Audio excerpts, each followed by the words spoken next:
Selamat sore para netizen dimanapun kita berada. Salam inspirasi bagi kita semua. Lagi-lagi Luhut nampaknya marah besar ya.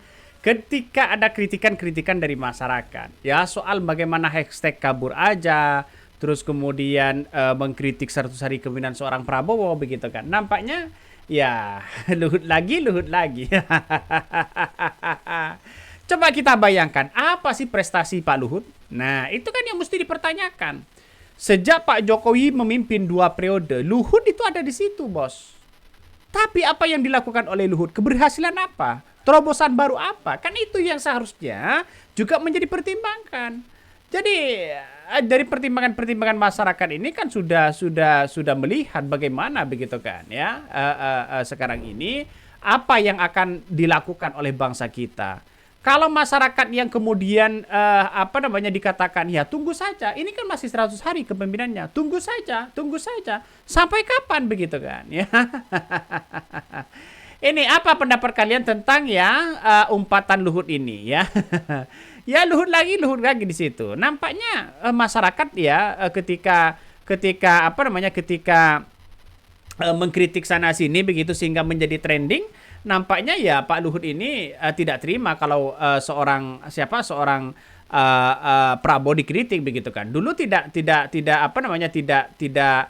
terima soal masalah Jokowi dan sebagainya. Jadi saya kira ini yang akan menjadi tantangan begitu kan bahwa kritikan-kritikan itu tidak saya kira baik begitu kepada presiden siapapun begitu. Kalau tidak mau kritik jangan jadi presiden.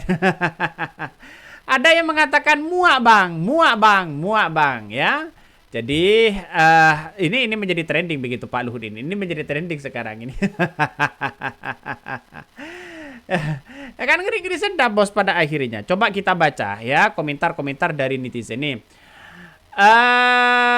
Ada yang mengatakan ya biarkan saja jika kita manusia tidak didengar ya. Mungkin ada hal yang lain akan yang mengunggahnya. Sepanjang trotoar ya ETC Fatmawati ya Pasar Blok A yang jaraknya lebih kurang 500 meter ya puluhan gembar ya tidur Bapak. Ini akan anak-anak bahwa yang ada tidur di gerobak, mungkin manusia first class ya nggak paham yang dimaksud homeless. Ya benar juga begitu kan. Setelah pidato Ndasmo oleh sang pemimpin, saya bukan tipe tak perlu akhiran huruf N. Hampir ya setiap hari tim kerjanya ikut-ikutan itu. Ini komentar-komentar dari netizen. Jadi saya kira kritikan-kritikan Pak Luhut ini ya terhadap Pak Luhut ini menurut saya pribadi begitu kan ya. Ya nggak usah lah sana sini marah sana sini ngamuk sana sini begitu kan ya. Soal masalah tagar kabur aja nggak usah buru-buru bilang nggak puas terhadap presiden. Ini kabarnya begitu kan ya. Bentar.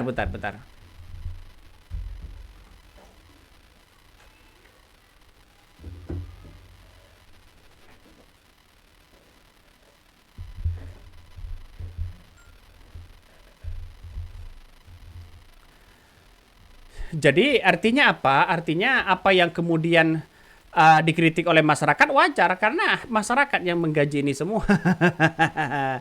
Ini Luhut soal tagar kabur aja begitu kan. Nggak usah buru-buru bilang puas nggak puas. Baru 100 hari kepemimpinannya.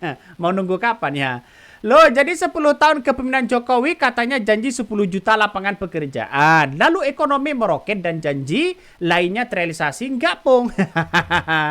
Benar begitu kan ya. Sampai ada resistensi dengan seorang Anies Baswedan pada waktu itu. Bayangkan, makanya dipertanyakan sekarang apa pekerjaan Luhut yang kemudian berhasil mengatasi ini semua? Kemiskinan, mengatasi sumber daya alam, mengatasi bahan-bahan pokok. Apakah bisa? Saya kira sudah terlalu lama Pak Luhut di berapa menjabat begitu kan ya. Coba kita bayangkan malah semakin naik, bahan-bahan pokok semakin naik, LPG semakin naik, tambang ilegal semakin merajalela, bahkan dibawa kabur ke Cina begitu kan ya. Berapa juta ton di situ. Itu apakah sebuah keberhasilan dari Pak Luhut? Ngeri bos, ya ngeri pada akhirnya. Jadi ya kalau hanya marah-marah kayak gitu nggak usah lah jadi pejabat. Ya kenapa? ya masih banyak orang-orang yang pinter di situ begitu kan ya. Kalau dikritik mereka nggak mau, dikritik mereka ya seolah-olah ya itulah. Mau dibawa kemana bangsa kita ini ya? Coba kita baca ini komentar dari netizen. Baru 100 hari kok udah ngomongin jabatan 2 periode. 10 tahun lebih dari cukup dibohongi dan tipu orang perusahaan demokrasi ya. Koruptor semakin banyak. Ini komentar-komentar dari netizen. Banyak sekali pro dan kontranya.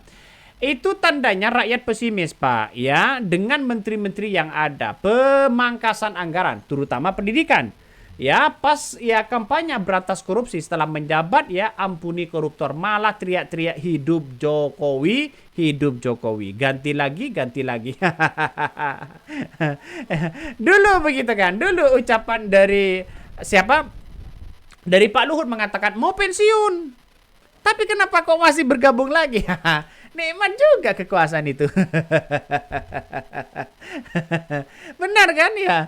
Jadi saya kira siapa yang tidak tertarik pada kekuasaan ya, pada kekuasaan. Pada akhirnya semuanya tertarik. Mau pensiun kayak mau ini, mau itu begitu kan. Ya, pada akhirnya ya kita lihat saja realitasnya. Jadi kalau masih seperti itu saya kira nampaknya ini ya sama aja lah dengan Jokowi begitu. Saya masih pesimis begitu. Ini harusnya Muri kasih rekor pada Opung ini karena hanya di satu-satunya pejabat yang banyak jabatannya.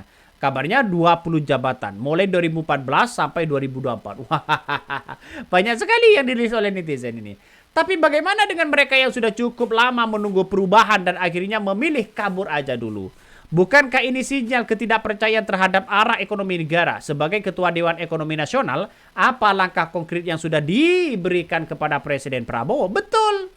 Maka dari situ begitu saya pertanyakan, apa prestasi Luhut? Kan itu logikanya. Bagaimana soal LPG begitu sekarang ini? Bagaimana mengatasi ekonomi? Apakah 100 hari kemudian dari seorang Prabowo targetnya adalah naiknya 1%, 2%, bahkan 5%? Jauh, bos. Jauh di situ begitu. Ya, Prabowo kok sekarang ini sudah dicalonkan menjadi calon presiden di tahun 2029. Artinya kalau sudah dicalonkan, kan harus ada persiapan. Ini ngeri pada akhirnya. Jadi masyarakat itu tidak bodoh hari ini. Jadi masyarakat itu berpikir wawasan yang jelas ya. Banyak jabatan sana sini, banyak aturan sana sini. Ketika dikritik, tunggulah, ini kan masih 100 hari. Tunggulah, ini masih 1 tahun. Tunggulah, ini kan masih 2 tahun. Tunggulah sampai selesai. Pada akhirnya apa yang terjadi? Salahinnya masyarakat. Masyarakat ya konsumsinya begitu kan ya, pembelinya dayanya lemah. Ini kok menyalahkan rakyat lagi.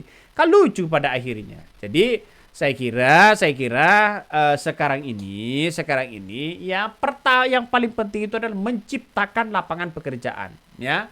Menciptakan lapangan pekerjaan itu salah satu begitu sebagai solusi. Ya solusinya begitu kan. Ada substansi solusi yang diberikan kepada rakyat. Bukan malah tiba-tiba muncul desainnya proyek ini, proyek itu. Ini kan lucu begitu pada bangsa kita dan rakyat kita. Jadi kalau Pak Luhut dikritik ya silakan terima apa adanya dong begitu kan ya. Jangan lalu kemudian seenaknya sendiri, kan itu logikanya begitu.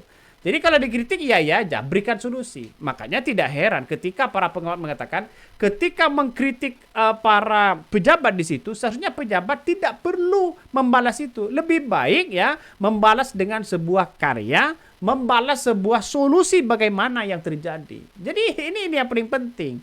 Bagaimana mengatasi ekonomi kita, bagaimana mengatasi kemakmuran kita, kesejahteraan kita, itu yang paling penting. Nampaknya pemerintah belum memberikan solusi-solusi yang baik ya. Di negara kita ya seperti itu. Malah ya menciptakan ini, hapus ini, ciptakan ini, ciptakan ini dan sebagainya begitu. Itulah hakikatnya. Tapi saya yakin di kepemimpinan seorang Prabowo masih pesimis sampai hari ini. Oke, mungkin itu yang kami sampaikan ya. Tonton terus channel Hodari Podcast Rakyat ini. Jangan lupa di subscribe.